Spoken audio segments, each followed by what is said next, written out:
सौरभ हत्याकांड की अगर हम बात करें तो इस वक्त जो है जो उसकी पत्नी थी मुस्कान, वो इस टाइम जिला कारागार में मौजूद है। आज जिला कारागार में इस टाइम हम पहुंचे हैं। हमारे साथ मौजूद हैं डॉक्टर वीरेश राज शर्मा जी। आइए हम उनसे पूछते हैं कि यहाँ पर आने के बाद उनका व्यवहार कैसा है और फिर आए थे तो काफ़ी उन्होंने परेशानी भी हुई है, लेकिन उसी के साथ ज़्यादा जानकारी के साथ हमारे साथ मौजूद हैं वीरेश राज शर्मा जी, जिसको लेके चल रहे हैं। सबसे पहले न्यूज़ टाइम नेशन में आपको बहुत बहुत स्वागत है जी। मुस्कान का जो है और राहुल जो साहिल है हत्यारे उन्हें कहा जा रहा है, तो उनके बारे में हम जानना चाहेंगे कि उनका यहाँ पर किस तरह का व्यवहार है और किस तरीके से उन्हें देखा जा रहा है। देखिए, जिला कारागार मेरठ में जब भी कोई बंदी आता है, किसी भी जेल में जब भी कोई बंदी आता है, तो उसको सामान्य रूप से अन्य बंदियों की तरह ही रखा जाता है। जेल मैनुअल के जो प्रावधान है वो सभी बंदियों पर सामान्य रूप से लागू होते हैं।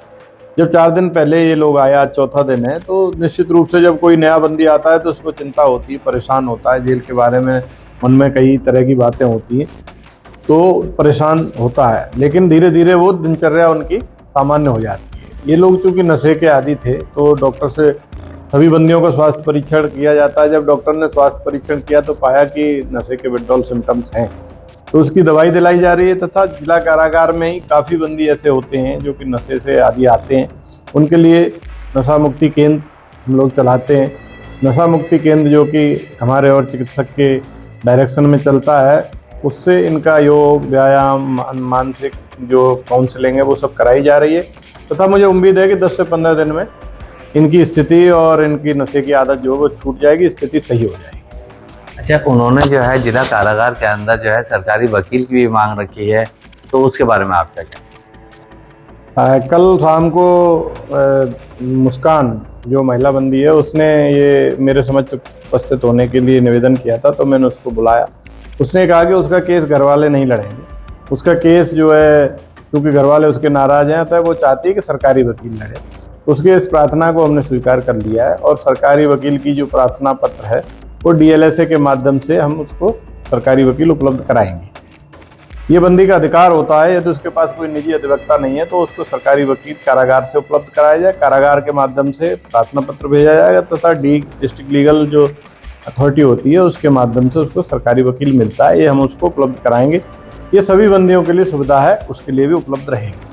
अच्छा, जिस तरीके से कहा जा रहा है कि जिला कारागार के अंदर आने के बाद उनका व्यवहार किस तरीके का है, जो और भी कैदी हैं तो उनके साथ इस वक्त वो किस तरीके का व्यवहार कर रहे हैं, कि उन्होंने कहा है कि भाई उन्होंने साथ भी रहने की भी मांग करी है, तो उस बारे में क्या?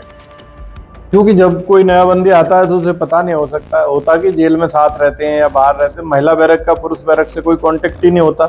महिला बैरक बिल्कुल सेपरेट होती है, तो उनको स्पष्ट रूप से बता दिया गया कि यहाँ पर साथ नहीं रहा जा सकता। वो पुरुष बंदी है वो पुरुष बैरक में रह रहा है तथा महिला जो है महिला बैरक में रह रही है।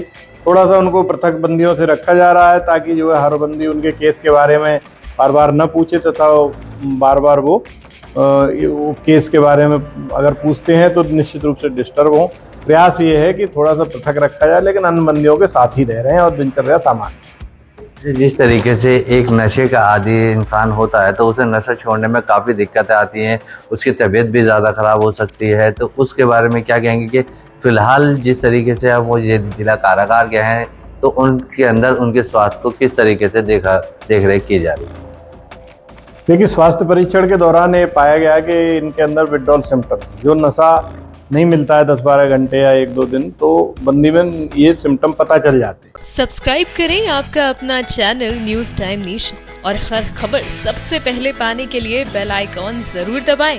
और हाँ, खबरें पसंद आ जाएं तो लाइक और शेयर करना ना भूलें।